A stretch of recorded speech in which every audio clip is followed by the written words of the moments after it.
ça va faire plus de 25 ans maintenant que je suis accompagnateur en montagne, ça va faire un peu plus de 35 ans que je suis dans la région. Je suis arrivé en fait à Gap et je me suis dit tiens je vais remonter la Durance et là où je trouverai un bel endroit pour m'installer, je m'installe. C'est ce qui s'est passé et du coup je suis arrivé dans une petite vallée qui s'appelle la vallée de la Valouise, juste au-dessus du Valan du Fournel et je me suis installé au village des Vigneaux.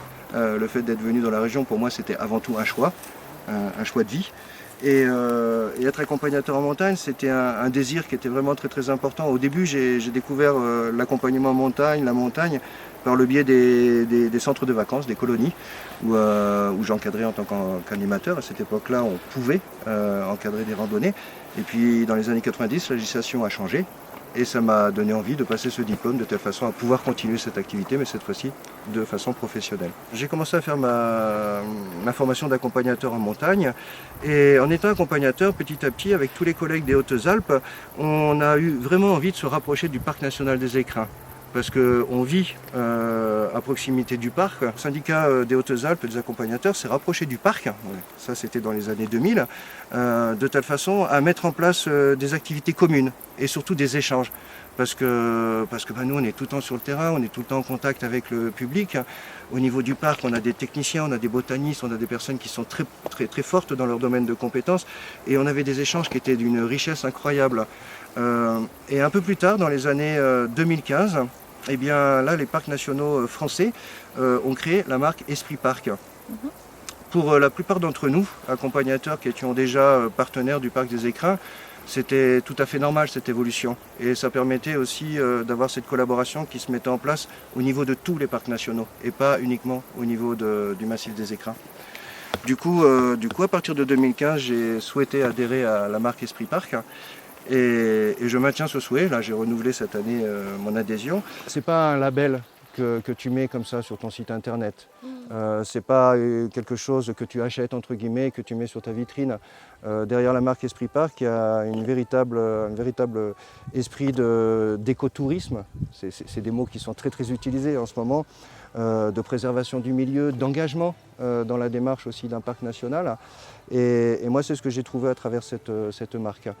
Régulièrement, on a des audits. C'est pas parce qu'on a la marque qu'on va la garder à vie.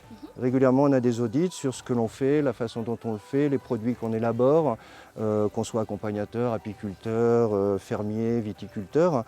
Et ces audits permettent de s'assurer que les personnes qui bénéficient de cette marque eh bien, restent bien dans cette démarche. Et c'est vrai qu'on pourrait être amené à modifier certains comportements par la demande de nos clients, mais à partir du moment où on adhère à ce type de marque, eh bien on adhère aussi à un principe, à un fonctionnement.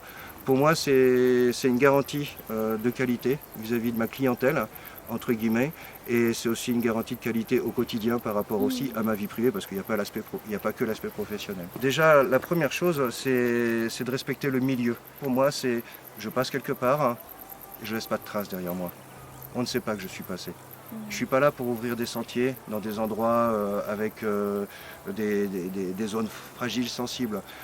Ça veut dire que quand on fait des pique-niques, par exemple, on va essayer d'utiliser un maximum de produits locaux. Que les pique-niques, on ne va pas les mettre tous les jours dans des containers plastiques qu'on va jeter à la poubelle. Que pour les boissons qui sont offertes ou partagées, eh bien, on va utiliser des gobelets qui sont réutilisables ou recyclables. Ça veut dire que quand j'élabore actuellement un séjour pour des clients qui viendraient une semaine dans le secteur, eh bien, je vais privilégier au maximum pour eux un déplacement en train. Pour moi, eh bien, c'est le fait que par exemple j'ai un véhicule 9 places qui me permette de transporter les personnes. On fait du covoiturage, on n'utilise pas 4 voitures pour déplacer un groupe, on n'en utilise qu'une. Voilà, c'est des engagements qui sont, alors qui paraissent peut-être pas très très importants, mais qui en réalité le sont. Lorsqu'on va faire un bivouac, eh bien, on va faire en sorte que lorsqu'on quitte notre bivouac, il n'y a aucune trace de notre passage. Même les papiers hygiéniques qu'on aurait tendance à laisser traîner derrière les rochers pour les besoins des uns et des autres, eh bien non, on va les ramasser, on va les mettre dans un sac poubelle et on va s'en aller. Voilà. Le principe de base, j'ai envie de dire, c'est de laisser l'endroit tel que nous on l'a trouvé pour que les gens qui vont venir derrière puissent aussi en profiter. Parc national ne veut pas dire interdiction de fréquentation par l'homme. Dans des endroits comme ça, chacun a sa place pour se ressourcer. Qu'il soit sportif de haut niveau ou que ce soit juste une personne qui cherche un endroit pour faire la sieste sous un mélèze, on n'est pas les uns sur les autres. Il y a de l'espace pour tout le monde. Et ça, c'est important en fait. Donc c'est la protection, mais actuellement il y a aussi une logique de réflexion par rapport à la fréquentation des lieux, et de telle façon à ce que cette fréquentation ne devienne pas oppressante pour le lieu.